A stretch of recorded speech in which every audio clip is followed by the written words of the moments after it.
Hey guys, எல்லாருக்கும் வணக்கம். ரொம்ப நாள் கழிச்சு ஒரு லென்த் வீடியோவில் பார்க்குறதில்ல ரொம்ப மகிழ்ச்சி. ஸோ டிஎன்இபி மானிய கோரிக்கையில் ஒரு 50,000 இலவச மின் இணைப்பு கொடுக்க போகிறோம் அப்படின்ற மாதிரியான விஷயங்கள் பேசியிருந்தாங்க. அது நிறைய பேர் டிஎம் அனுப்பிச்சு விட்டு இதை பற்றி பேசுங்க அப்படின்ற மாதிரி சொல்லியிருந்தீங்க. நான் ஷார்ட்ஸ்லையுமே நான் போட்டிருந்தேன். இதை பற்றி நான் உங்களுக்கு சொல்கிறேன். இதை டீட்டெயில்ஸாக ஒரு வீடியோ போட்டிருக்கேன், அதை போய் செக் பண்ணி பாருங்கள் அப்படின்னு சொல்லிட்டு, அது இல்லாமல் ஒரு 28 பக்கத்தில் ஒரு பிடிஎஃப் ஃபைலாக ஒன்று போட்டு வச்சுருக்கோம். அதை நீங்கள் செக் பண்ணி பாருங்கள் அப்படின்ற மாதிரி சொல்லியிருந்தேன். நான் பிடிஎஃப் ஃபைல் உங்களுக்கு நான் சைடில் காமிக்கிறேன். அதோட உள்ள சாராம்சம் என்ன இருக்கும் அப்படின்னு சொல்லிட்டு, டிஎன்இபியில் முக்கியமான சாராம்சங்கள் இந்த பட்ஜெட்டில் என்னென்ன கொண்டு வந்திருக்காங்க அப்படிங்கிறத இதில் டிஸ்கஸ் பண்ணியிருக்கிறாங்க. முதல்ல 50,000 இலவச விவசாய மின் இணைப்பு கொடுக்க போகிறாங்க அப்படிங்கிறத சொல்லி முடிச்சிடுறாங்க. இந்த 50,000ங்கிறது என்னென்ன கேட்டகரி, அது என்ன மின்சாரம் அப்படிங்கிறதால எதையுமே சொல்லவே இல்லை. பிகாஸ் அதில் நிறைய கேட்டகரிஸ் இருக்குது, உங்களுக்கு நிறைய தெரியும். தற்கொலையே 60,000 மின் இணைப்புக்கு மேலே வெயிட் பண்ணிட்டு இருக்காங்க. ஸோ அதை பற்றி டீட்டெயில்டாக இப்போதைக்கு சொல்லலை. 50,000 இலவச மின் இணைப்பு கொடுக்க போகிறோன்னு சொல்லிட்டாங்க. அதில் நிறைய கேட்டகரிஸில் ஜியோ 350, டாட்கோ, டாப்செட்கோ, நார்மல், இந்த தட்கலில் மட்டுமே கிட்டத்தட்ட ஒரு 50,000 to 60,000 மின் இணைப்பு பேலன்ஸ் இருக்குது. ஸோ அதை பற்றி பேசுவாங்க.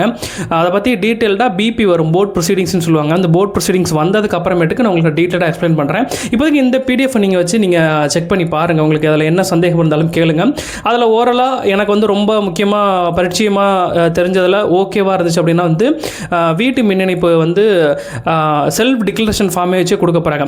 முன்னாடி என்னென்னா, வீட்டு மின் இணைப்புக்கு நீங்கள் மின் இணைப்புக்கு அப்ளை பண்ணுறீங்கன்னா நீங்கள் நிறைய டாக்குமெண்ட்ஸ் கொடுக்குற மாதிரி இருக்கும். இந்த டாக்குமெண்ட்ஸ் எல்லாம் ஒன்ஸ் வெரிஃபை பண்ணிவிட்டு அந்த வெரிஃபிகேஷன் நேரில் பார்த்துட்டு இதெல்லாம் பண்ணுவாங்க. இப்போ செல்ஃப் டிக்ளரேஷன் ஃபார்ம் கொடுக்குறாங்க. அதுக்கு அந்த டாக்குமெண்ட்ஸ் கொடுக்க வேண்டாமா அப்படின்னு கேட்டிங்கன்னா, கொடுக்க வேண்டான்றதுக்கான அர்த்தம் கிடையாது.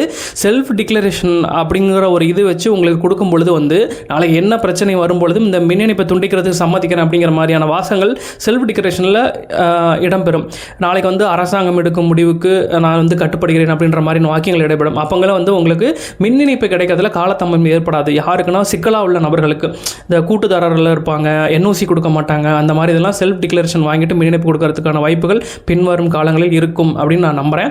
ஸோ நிறைய பேசியிருக்காங்க. நிறைய இவி சார்ஜஸ் சம்மந்தமாக, சோலார் எலக்ட்ரிசிட்டி சம்மந்தமாக, இலவச மின்சாரம் சம்மந்தமாக, ப்ளஸ் அரசு மின்வாரிய ஊழியர்கள் பற்றாக்குறை சம்மந்தமாக, மும்முனை மின்சாரம் சம்மந்தம் நிறைய பேசியிருக்காங்க. அதில் பிடிஎஃபாக இருக்குது. நீங்கள் ஜஸ்ட்டு என்னோட இன்ஸ்டாகிராம் பேஜ் ஓப்பன் பண்ணி அதில் கமெண்ட் செக்ஷனில் ஒரு ஹாய் ராஜ் அப்படின்னு ஒரு கமெண்ட் மட்டும் போடுங்க. உங்களுக்கு நான் டீட்டெயில்டாக அதை நான் அதோட பிடிஎஃப் லிங்க் உங்களுக்கு நான் சென்ட் பண்ணி விட்டுறேன். அதில் நீங்கள் படித்து தெரிஞ்சுங்க, உங்களுக்கு என்ன வேணுங்கிறத இது கேதர் பண்ணிக்கங்க. இப்போதைக்கு டிஎம்மில் நிறைய பேர் டக்குன்னு தட்டி கேட்டுட்டு இருந்தீங்க. ஸோ அவங்களுக்காக இந்த இன்ஃபர்மேஷன் ஜஸ்ட் இப்போ தான் அனௌன்ஸ்மெண்ட் பண்ணியிருக்கிறாங்க. அது ஜியோவாக வரும், அப்புறம் பிபியாக வரும். அதுக்கப்புறமேட்டு தான் மற்ற எல்லா ப்ரொசீடிங்ஸும் நம்ம கைக்கு வரும். அது வந்ததுக்கு அப்புறமேட்டுக்கு நான் டக்குன்னு அந்த ஜியோ பிபியை வச்சு உங்களுக்கு நான் எக்ஸ்ப்ளனேஷன் பண்ணி யார் யாருக்கு வரும், எந்தெந்த மாவட்டம், யார் யார் நபர்கள், என்னென்ன ஸ்கீம்களை டீட்டெயிலாக சொல்லிடுறேன். இந்த விஷயத்தை ஜஸ்ட் உங்களுக்கு ஷேர் பண்ணணும். நீங்கள் கேட்டுட்டு இருந்ததுனால உங்களுக்கு ஷேர் பண்ணணும், கண்டிப்பாக நினச்சேன். இன்னொரு நல்ல வீடியோவில் பார்ப்போம் நண்பர்களே.